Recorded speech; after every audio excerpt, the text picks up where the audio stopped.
I'll come to our strengths कि क्या क्या strengths थी which global leaders are talking about, and I want to know your opinions on all of that. Okay, but another challenge is second उसी statement में उसके बाद उन्होंने challenge focus किया कि इंडिया में मैं अभी बहुत पैसे नहीं लगाऊंगा because the big challenge for India is ease of doing business.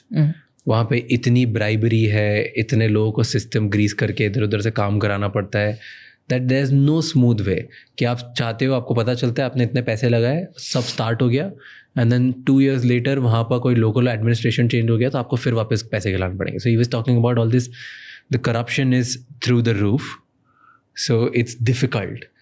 At least कोई वेस्ट में बैठा हुआ आदमी अगर वो इंडिया में पैसे लगा के पैसे बनाना चाहते हैं तो उसके लिए बहुत डिफिकल्ट है. Do you agree with this? I think corruption is a challenge. I think corruption needs to be rooted out, and we need to do a lot more than we are doing to fight corruption. We have to find a way to root it out if we want to. And ऐसा नहीं है कि investment नहीं आ रहा है. The thing about India is that it is such a big market with so much potential that whether जो companies अब आ रही हैं इंडिया में निवेश कर रही हैं वो इसलिए थोड़ी कर रही हैं क्योंकि उनको इंडिया पसंद है. 15 साल पहले नहीं था, 20 साल पहले नहीं था, अब कैसे पसंद आने लगा? It is not because of the goodness of their heart or their kindness or, you know. No, it is because it makes financial sense. Returns दिखते हैं. Returns दिखते हैं, इसलिए वो आते हैं. See, there's no doubt कि इंडिया बहुत तेजी से बढ़ेगा. Everybody agrees this. Around the world, global leaders, everybody agrees this, right? And we specifically, because हम लोग इंडियंस हैं और हम देख रहे हैं ग्रोथ कैसी हो रही है, क्या हो रहा है, हमारे आसपास चीज़ें इतनी तेज़ी से चेंज हो रही है, सो हम लोग ज़्यादा ऑप्टिमिस्टिक हैं, थोड़े बायस्ड भी हैं, which is true, which is bound to happen. So this is why I was trying to take perspective from the world कि ओके दूसरे लोगों को चैलेंजेस अगर लगते हैं तो लगते क्या है, and that is what I am trying to ask you. नहीं, मुझे लगता है कि तेज़ी से बढ़ेगा. हमारे चैलेंज ये करप्शन है और ईज ऑफ डूइंग बिजनेस है और पॉलिटिक्स, दीज आर जो कहते हैं BAU, बिजनेस एज यूजुअल वाली कैटेगरी में मैं डालती हूँ. मेरे ख्याल से एज वी राइज हमारे देश का बड़ा चैलेंज, सबसे बड़ा चैलेंज ये होगा कि कैसे हम उस डेवलपमेंट को सब तक पहुंचाएं. जब आप कहते हो कि हमारी GDP 8% बढ़ी, 6% बढ़ी, 7% बढ़ी, क्या उस ग्रोथ के फ्रूट्स हर इंडियन को मिल रहे हैं? अगर नहीं मिल रहे हैं तो प्रॉब्लम है. कि जैसे आपकी वेल्थ इनइक्वालिटी जितनी ज़्यादा बढ़ेगी उतनी ज़्यादा आपकी सोसाइटी पोलराइज होगी.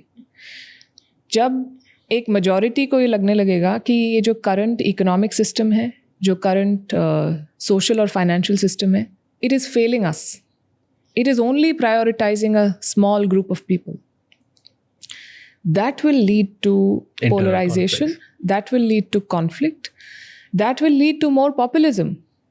Because the next government will say, I will give you this, you don't even have to work. That is a recipe for disaster. But so do you think that is happening? I think the gap is still very wide. I think that successive governments across the board have tried social inclusion. They have tried all sorts of things. They have tried SOPs. They have tried to create opportunity for people. Job creation remains a challenge everywhere in the world, including in India. And again, our numbers are very big, but that cannot be an excuse to not fix it. So I think we need to do a lot more, and we need to take this a lot more seriously. I think the challenge is, I see 3 things. You have to invest a lot more on education. There is no other way. Don't give people, you know, वो जो पुरानी saying है कि आप मुझे मछली मत दीजिए, मुझे मछली पकड़ना सिखा दीजिए, बाकी मैं कर लूँगी. ताकि रोज खाना खा सको. हाँ, ताकि रोज खा सको. तो वो हमें बेहतर करना पड़ेगा. सेकेंड इज हेल्थ, क्योंकि हम हर साल कहते हैं कि इतने मिलियन लोगों को हमने गरीबी रेखा से ऊपर निकाल दिया, पर इतने सारे परिवार हैं जिसमें एक सदस्य अगर अस्पताल में भर्ती हो जाए तो गरीबी रेखा से कहीं नीचे चले जाएंगे उसका इलाज कराते कराते. 1 hospitalization and you are facing financial ruin. True. Right? So healthcare and education need to be fixed so that we create opportunity for all. Unless we as a society can promise opportunity to every child, no matter which part of the country they live in, we cannot pat ourselves on the back and say, okay, now we have arrived, or now we are growing, fastest growing, da da da da da. All of that is great. Fair. Thank you so much ये clip and तक देखने के लिए. अगर आपको और भी ऐसी क्लिप्स देखनी है तो राज शमानी क्लिप्स चैनल को सब्सक्राइब कर लीजिए.